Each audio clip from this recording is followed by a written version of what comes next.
And so welcome to the Zoom, and thank you so much everyone for joining us tonight. We have a really awesome guest who is going to be a guest speaker tonight, and her name is Becky Spidell. I have a little bit of info on her, which she actually doesn't know that I have, so I'm just going to introduce you guys to her. So this is what I've been told, that she is ridiculously brilliant. She's got a killer sense of humor. She radiates strength and stability, is a wonderful mom of 2 great boys, and has a great husband as well. She works at Washington University in St. Louis, which is a very prestigious school. Oh, and she has mad hacky sack skills. So with that, Becky, I'm going to go ahead and let you get started, and we're all excited to hear about the science part of doTERRA. Awesome. Thank you so much. This is a great introduction, and I had no idea what you were going to say. I welcome you to my basement, and I had to sequester myself down here to getting weird messages here. Is everything going okay with that? Yeah, you're good. I'm good. Okay, good. Thank you. So anyway, I had to sequester myself down here in the basement because I have 2 boys, one that just fell asleep and the other one is running around naked. So my husband had to take him upstairs with the promise that I would sleep with him tonight.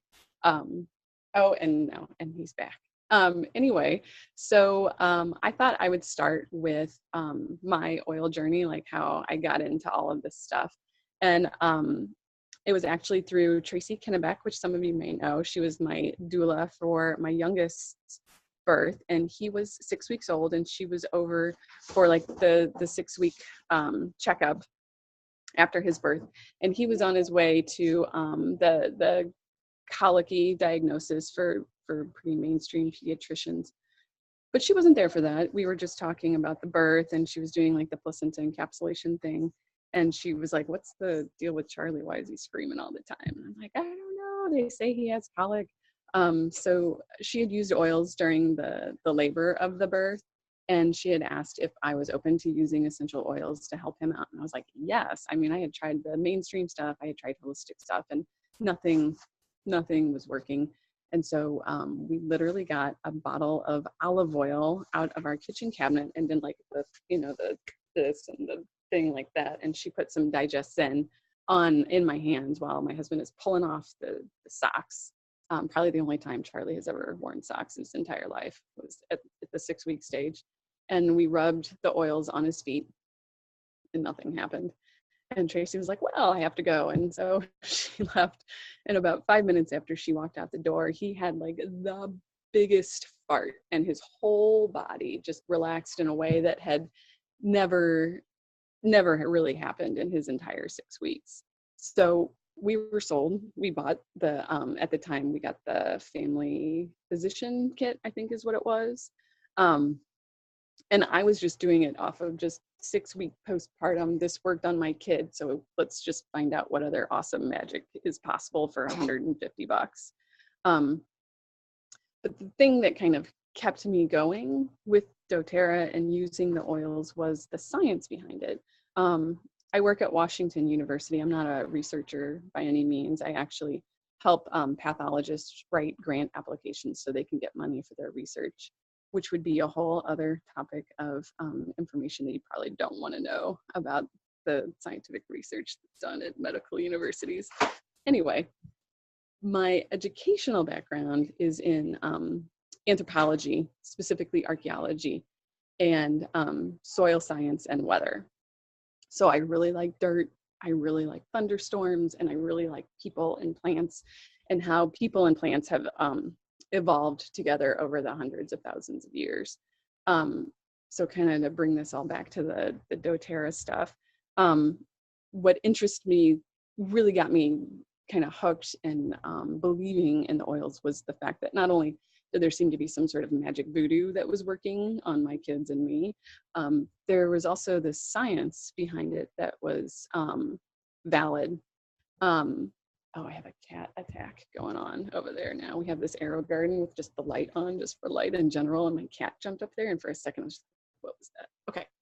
Anyway, so science, doTERRA, dirt. Um, so when I started to look into doTERRA and what they actually meant, I found it really interesting that they weren't just growing plants in a greenhouse in the United States, that they were actually taking the time to research where plants evolved, what types of geographic location they worked best in, what elevation, climate. I mean, all of these things together was part of my natural interest. I went to college for 10 years because I liked going to school, not because I was looking for a well-paying job. So I delved really deeply in these subjects. So when I found a company that also did these things in relation to essential oils, I was fascinated. So I dug deeper into it to find out that they were looking for the chemical composition of each oil and what provided the best therapeutic benefit, which, so we all know this. I mean, some of us have gone to the convention or just doing your own reading or listening to other people talk, but what does that mean? Diving into the chemical constituents of each oil and how well that they work in relation to the human body. So what is soil? I mean, that is where these plants are gaining their nutrients for the most part. So most people think of dirt as this thing that they have to wash off. Some of the people that are gardeners understand, you know, the soil composition and how they have to add compost and different types of minerals to grow, you know, get a better looking tomato or better tasting tomato is really what we're looking for, is taste. But dirt in and of itself really is, you can't see my hands moving. I'm like moving my hands and it's not giving me the effect that I want it to have. Dirt is 3 different components. Like I live in St. Louis, I live in the Midwest, and I grew up in like farm fields and that kind of a thing, and creeks and woods and stuff. And we have a really clayey soil. And a lot of people find clayey soil to be kind of an abomination of soil because it's so dense, it's so thick. And when it's wet, it's just like this mucky, wonderful pile of goo. And you can tell if you have a clayey soil that if you just grab a clump of it with a little bit of water, and if you squeeze it, and it kind of holds the shape of your hand when you squeeze it, you know, it kind of looks like I won't say what it looks like. I have 2 small boys, you can figure it out. It stays together and it's just dense, and that's a really clayey soil. It doesn't have just clay in it. All soil comprises of sand, silt, and clay. Depending on where you live, say if you lived in Phoenix or some, you know, in the Southwest, you have a very sandy soil. And what that means is not just sand, but it also means that in between each of those particles that are within the soil, there's something called pore space, which is just pockets in between the sand and the silt and the clay. And when you have sand, when you have mostly sand is really, I don't know, people usually think of sand as really smooth, but when you look down at it, like on a granular level, it has like really rough edges. It's not like it's such a misnomer because it seems like you're compacting sand and it seems like it's making this nice little, you know, this nice little castle or whatever shape that you put it in. But within it, there's all this empty space. And when water randomly, you know, in the desert comes down, it shoots through that sand like nobody's business. And it's moving so fast through the sandy soil, it doesn't have time to really deposit a whole lot of nutrients, minerals, contaminants, all kinds of stuff. It moves really fast through there. Clay soil, there's not a lot of pore space. Clay really is really smooth and really silky. And when it's linked together, there's a lot less holes in between. And so when the water comes down, it just stays there and it's all nice and cozy and warm and wonderful. But then there's another component when it comes to soil is the weather. Depending on what kind of elevation that you're at, you've got different weather, you've got different oxygen levels. Here in the Midwest, we have a soil that is called mollisols. And if I remember my soil classes right, the Midwest is the only place in the entire world that has that soil type. most soil types happen in different regions all over the world, but the mollisols only happen in the Midwest.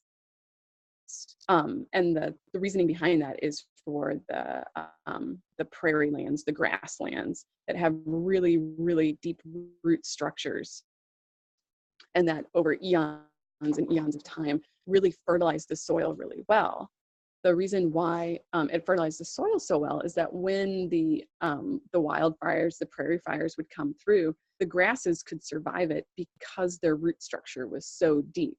The top part of the grasses would be destroyed and would succumb to the fire, but all of that ash and all of the byproduct of that fire would just pile on top of the surface, and with rains that eventually would come, would trickle down into that soil. And not all of the Midwest is clay soil. A good portion of it is. I would say that the like Nebraska and the Dakotas, although the Dakotas is a little bit more arid than like your stereotypical Midwest. I'm sorry, gosh, my brain just stopped, and I was going somewhere with that. So I have a tendency to ramble, and hopefully you will enjoy going on with me with my rambling path. And then I also have, I have a naked boy that just showed up, but he's got underwear on now, so he should be all good for the video. In fact, let me hear. I know that he would really want to be able to be on the camera. So there he is. Wave, Jackson. Say hi. Hi. Say, I should be in bed. I'm just kidding. You can say, you want to say something? Right, okay. That's right. It's 9 o'clock here, and my 6-year-old is still awake. Jackson's just a little tangent off the soil science. Jackson, what is your favorite oil right now? What's on the diffuser in your room? What? What oil do you have running in the diffuser in your bedroom? I don't know. Isn't it holiday joy? Oh, yes. Holiday joy is what he has going on. He wanted his room to smell like trees, and I think we were out of white fur. You know, they had that BOGO thing going on, so of course we ordered like the white fur to get the Douglas fir, but it hasn't come yet. So he has to use holiday joy to get the tree smell that he wants right now. And I know it's short for holiday joy. You what? And I know it's short for holiday joy. Oh, he's got a short thing for holiday joy. What's your short thing for holiday joy? Joy. Just joy. I Holiday will joy is joy. I will write my favorite. Anyway, so I don't know where I was. We were talking about soils and soil composition. One of the things that I kind of looked up real quick before when I found out that I was going to do this talk was lemongrass. So I live in the Midwest, and you know, it's home of the prairie land and all that kind of stuff. And so I was curious about lemongrass and whether or not lemongrass was grown, you know, where it was grown, and it's grown in India. I think it's grown in southern India. And I was like, well, why? I mean, we got the mollisols here. It's like the best soil ever. You can grow corn here, which technically you're not supposed to be able to grow corn here, just for the record. Why can't they force lemongrass to grow? You know, it's already like the natural soil for prairie grasses. Well, lemongrass isn't a prairie grass. The really interesting thing that I found out was that the really interesting thing that I found out was that India was chosen because of the high rainfall. And the high rainfall contributed to, I can Google it real quick, but I can't remember, a particular chemical constituent within lemongrass that made it more effective. I particularly use lemongrass for like tendon type stuff. And I believe that the chemical constituent within lemongrass, when it's grown in a place that's got high rainfall, that particular constituent is really high, which means that it would be more effective, which was kind of another interesting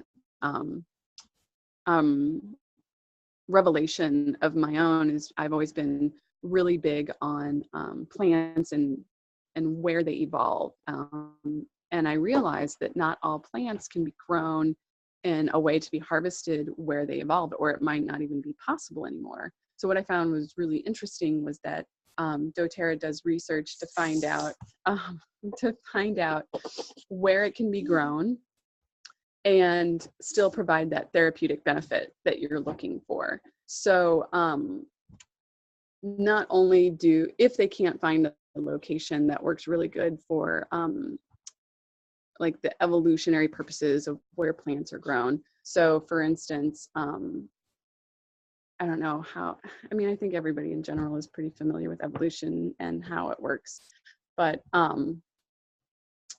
sometimes there are similar geographic locations that have similar conditions. So even though a plant didn't evolve in that space, it can grow really well and still provide the same chemical constituents in a different location. So for instance, like the Douglas fir, like Jackson really enjoys the tree oils that we were just talking about.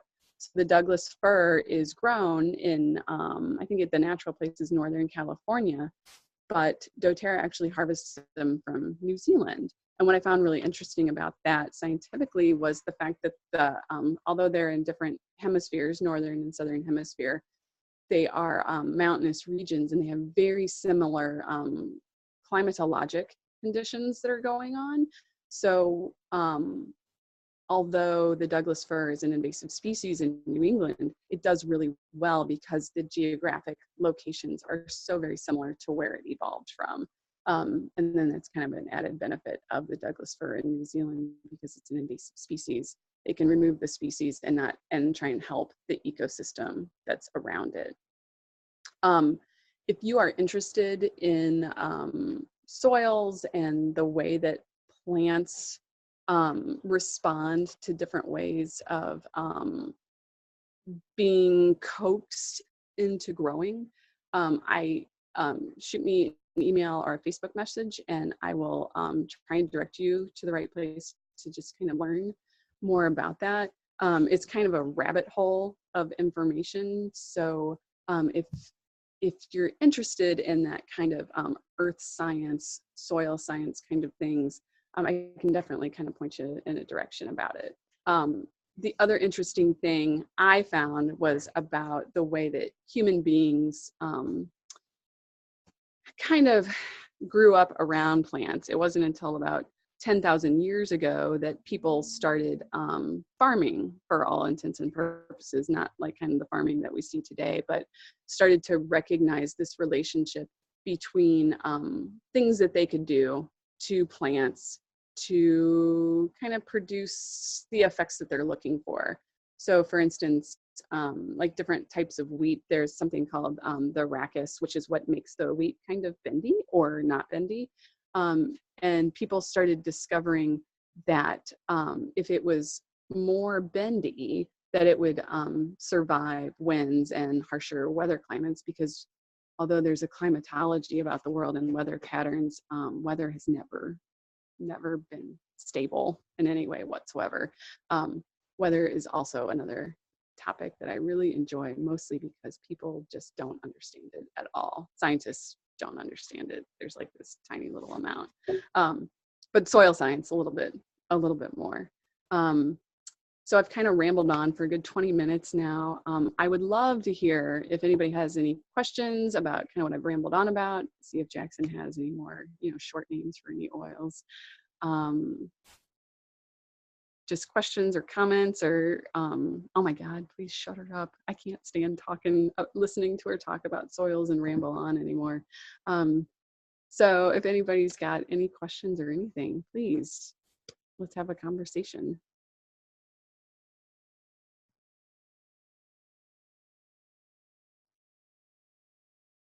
It's like silence. I'm gonna like scroll through, right? This is Iris, and I live in Nebraska. Oh, cool, And yeah. yes, so we pretty much have the same soil. I'm Sort just of on the sandhills, which are awesome. Now they're a little further than I am. I'm kind of right in the line where they start. Oh, okay. Are there any oils in this part of the Midwest? Anything growing, anything they're looking at, anything that...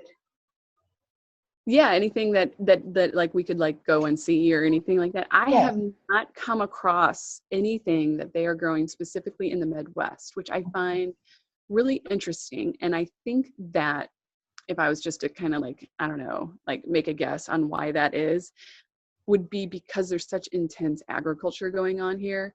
There is a ton of point source pollution and non-point source, which is just a fancy way of saying that they know where the pollution is coming from or where they don't know the pollution is coming from.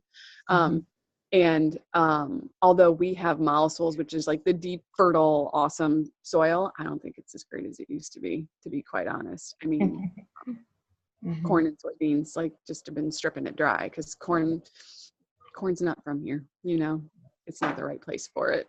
But I'd like to know that. I really would too, because I'd like to be able to drive to go see it, you know. Yeah. Well, we'll have to keep listening and hoping for that. Yeah, no doubt. Thank you, Becky. Of course. Thank you. Becky, I have a question because I've heard that, you know, like you guys being in the Midwest, a lot of fields will alternate like corn and beans and that kind of a thing to kind of, I mean, I guess I don't really know why they do that. They rotate the fields so that they don't deplete the nutrients that are in the field. So what happens is, I can't remember the exact thing.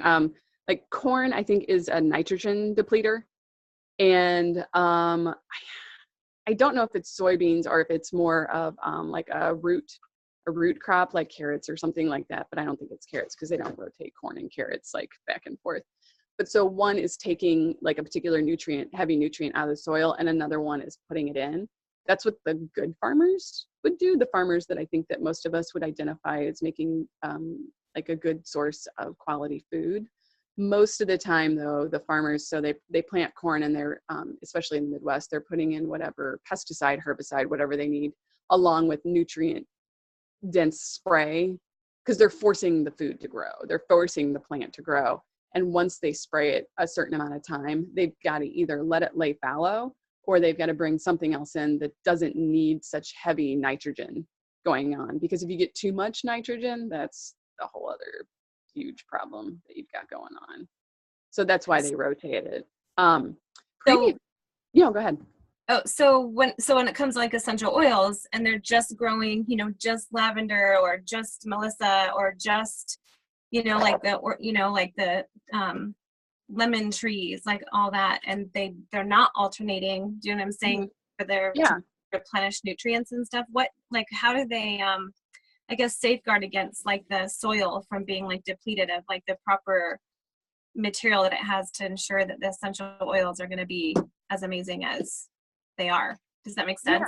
Yeah, that totally makes sense. So that's one of the benefits of growing plants in places that they either originated in or they have been, I hate to keep using the word evolved because I know it can kind of be a hot topic word for a lot of people, but just where it developed. So if it's in a place where it developed, it's not taking more than what is already being naturally put in. There's a balance going on. There's a life cycle between the plants and between the animals and between the dirt and the air and all of those things. The other thing that I've noticed, I can't remember exactly which one it is, but I'll use the Three Sisters example because it's what I know like the most about. It's not oil related, but I know that some of the farmers do this, is they plant 3 crops all right next to each other. So the Three Sisters is maize is what the technical term would be, but corn, beans, and squash. And the reason for that is that, and please correct me if I'm wrong, if anybody remembers, because I don't remember the specifics of everything, but the corn takes out the nitrogen. I believe that the beans puts in the nitrogen and the squash keeps the bugs away. Is kind of like the Three Sister deal that is going on between that. So it keeps the soil in not a constant balance, but it keeps the soil in balance, and it also protects the plants from particular bugs coming. Apparently bugs don't like squash, or at least bugs that like beans and corn, they don't like squash. I guess it's like marigolds and they're kind of stinky, or I don't know what. But I think, did that answer your question? Because I wanted to address the idea of the soil depletion, but also in other agricultural methods of not having monoculture. because a lot of people know, you know, like the cornfields and like the lavender fields, I don't think that they would grow the same crop over and over and over again in the exact same spot. I'm pretty sure they're rotating it. That would be a good thing to look up, actually, because I want to know that, because that's a really important facet of growing plants. You know, especially as demand for specific oils goes larger in the world, you wonder, do they over deplete their soil? I'm sure they're testing constantly about that. That's kind of what. Yeah. It's a really good question for kind of finding out from doTERRA what they do for like soil conservation. I mean, that's kind of what we're talking about here. It's a really good question. I don't know. No, I think you answered it really well when you were just talking about if it just is naturally meant to grow there, then it's just going to naturally make sure that, you know, like the ecosystem is just kind of supporting the whole cycle, compared to, you know, forcing something to grow somewhere where it's not like originally like, you know, growing, because that makes sense. The corn, the beans, and the squash, they all kind of help each other grow, like, you know, in different seasons. So no, yeah, you did answer my question. Good. Okay. I'm a rambler. God, it's terrible. And Kenzie, I can't see if like people are like texting questions in or anything, so I don't know if you can see that, but I don't really know where to see all that stuff. So jump in if you see people commenting or whatever, because I don't. Okay. I don't I will. Nobody's asked anything in the chat yet, but if they do, I'll pipe up. Okay.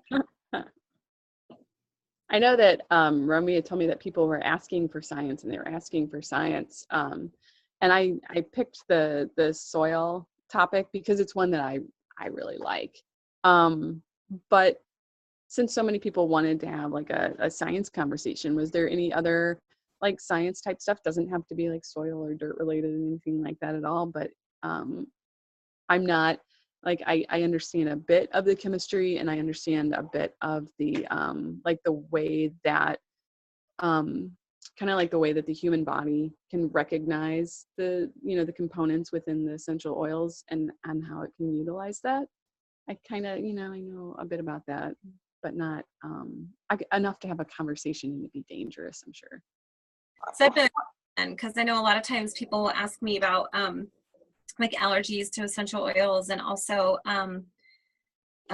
you know, like skin irritation and stuff, like how to, in addition to diluting the oils, or if they're already, you know, diluting the oils and using them safely, but they're still having like a reaction. Maybe they stop using that oil for a few months and they use it again, and there's other, you know, still has that same reaction. Like, can you speak to that a little bit? Because I know that, you know, that's kind of one of the main things, kind of one of the only, I think, things that I have people talk to me about when it comes to like having like a, you know, like a reaction to essential oils. Like, how can we support them in helping them kind of control that and avoid that from happening?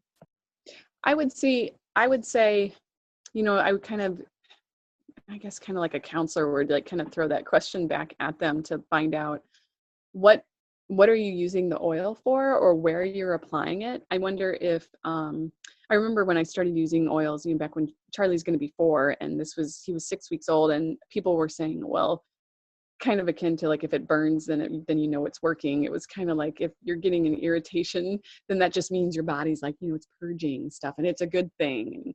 And I always thought that was kind of, at first I was like, okay, well, that makes sense. But then I'm like, well, no, because your skin is like your last defense. Your skin is like the last thing your body is trying to get rid of synthetics. It's trying to get rid of the stuff that it doesn't need anymore. And the skin is kind of like the last place that it goes for before, you know, storing it in like a fat cell, or storing, you know, kind of just storing it all over the body is like that's, I guess, technically its last resort.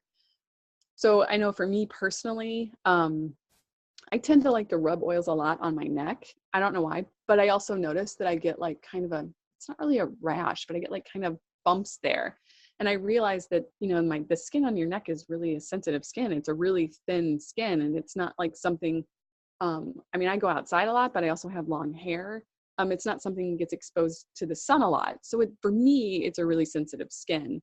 So I still apply oils to my neck because that's just what I like to do. But I say throw that question kind of back at them to look at what they've got going on, to say, well, does it need to be applied to that particular area? And if they say no, then, go for the feet, go for somewhere else. But say that they are applying their oils to their feet, or they're applying to somewhere else, and it's just like erupting on their skin somewhere.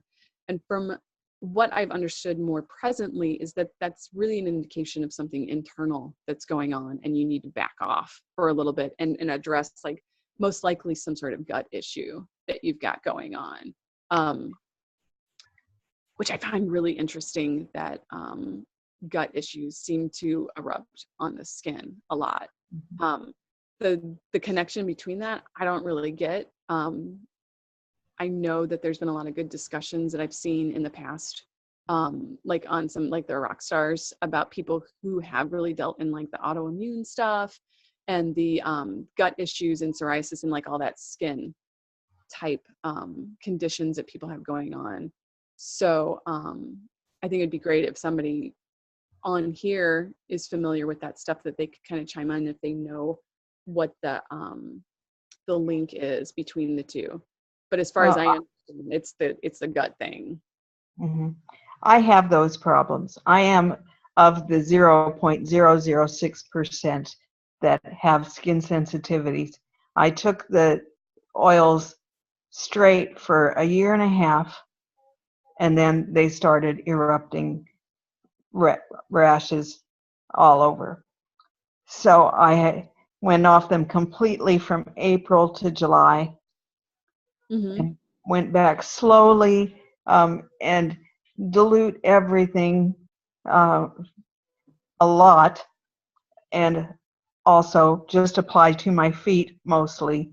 There are some things I can now do on my wrists, but it's just kind of touch and go. You just have to see what causes that rash to start coming, and then don't use it.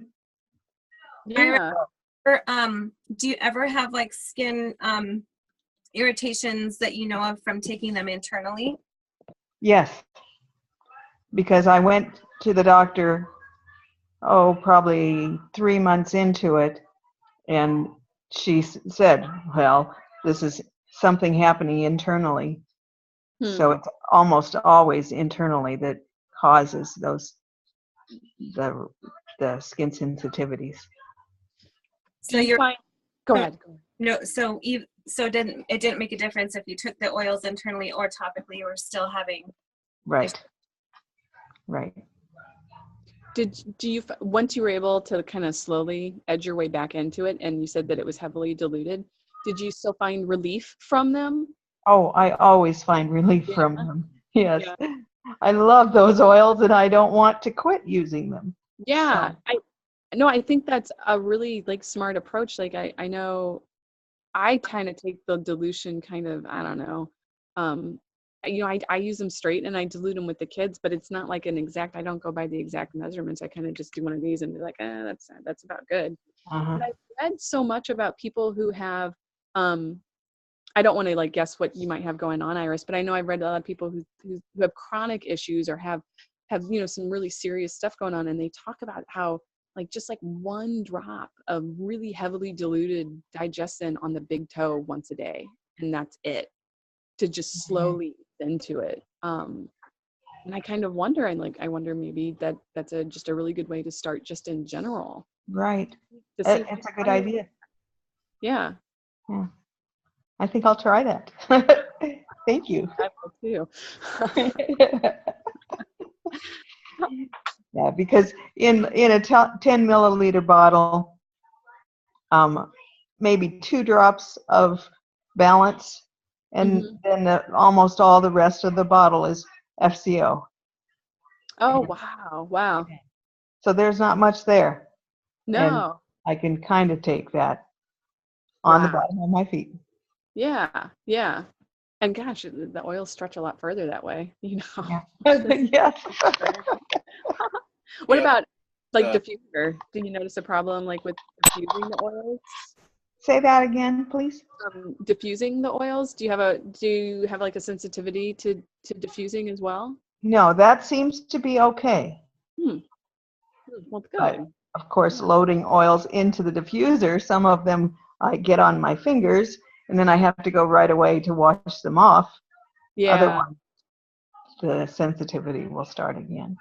But I'll go with the Digest Zen because I really haven't done that. And of course, everything does start with your gut. So that's what I'll do. I would say it's really amazing. So I work at WashU, and I work for pathologists, and some of the researchers that I work for are the ones doing studies about gut health, and how it is related to so many things. So it's interesting that I do get to see that side of it. It's not as on the up and up, I would say, is like, you know, the DoTerra. Well, thank you. I'm going to try that. Yeah, cool, good.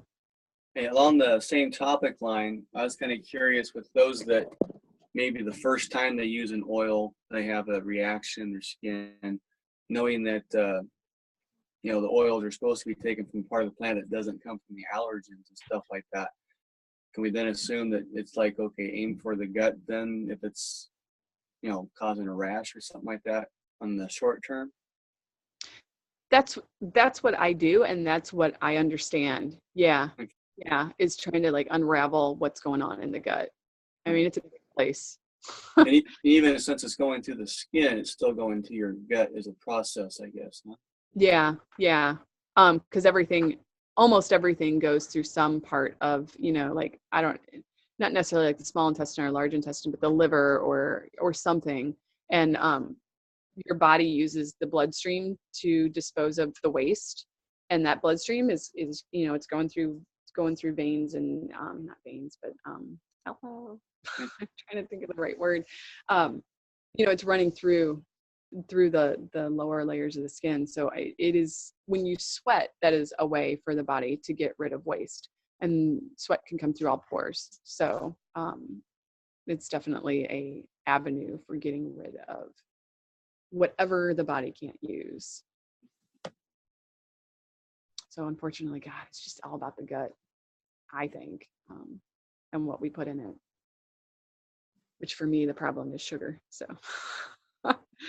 so my personal, like, one of the gut issues that I deal with is yeast overgrowth in my stomach. I used to think that I had like a milk allergy or like a lactose intolerance, but it wasn't consistent. It wasn't like always every time that I drank milk or had ice cream or ate cheese, like I wouldn't experience like stomach discomfort or anything like that. It was just every once in a while. And it took me several years to figure out that my stomach would bloat after, you know, eating certain things. And I realized it wasn't the dairy, it was the sugar, you know, the natural sugar that occurs in dairy. Because I used to, when I was pregnant with the boys, in order to get like all the protein, you know, like you're aim for 100 grams of protein a day, I'd have like a big old glass of chocolate milk every night to get like an extra 20 grams of protein. And you know, I get the bloat from it. And I thought it was the milk, but it's not. It was the sugar, mostly in the chocolate. So what I do for that is Terrazyme is what I do for that.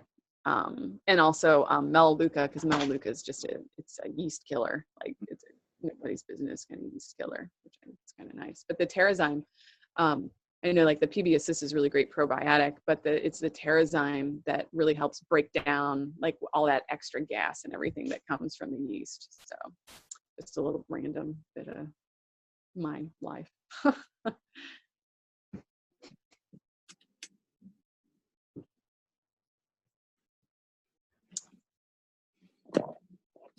I saw somebody yawning. I'm totally feeling that, man. Both of my boys, they went to bed last night at like 10 or 10:30, and I usually get up at 5 in. And it was like 2 nights in a row of that. And I was just like, oh man.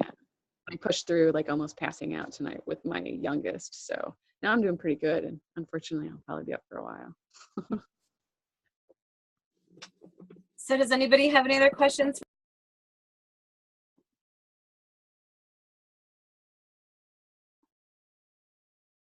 Sounds like some silence out there. That's a good laugh. But so I'd like to thank everybody for coming. And I know Romy's not here, but I want to thank her for reaching out to, to somebody that she had just heard about. And hopefully it ended up being fun for everybody and a little bit informational. And Joni, I gotta thank you for stepping in and hosting and providing like a quick bio for somebody that you don't really know, and seemed to work out okay. So thanks. It was outside my comfort zone. I usually like to stay kind of low on the radar, but I do like to ramble. So I like to talk about dirt and I like to tell ghost stories. So it fulfilled 50% is not 50%, but it fulfilled soils, fulfilled a good percentage. You were a silly goose. Awesome. Well, thanks so much for sharing. And I would say if anybody has any pressing questions that they come up with, you can just maybe put it in the comments on the, underneath the recording of this post or something. I'm sure Becky will be more than willing to answer any questions that you have. But thanks so much for your time. And yeah, definitely. I didn't know all that stuff, but it's fascinating to me. So I appreciate it so much. So thanks for your time. And of course. Kenzie, do you have the clapper? I have the clapper? We have the clapper. I have the clapper. Are you ready? I'm ready.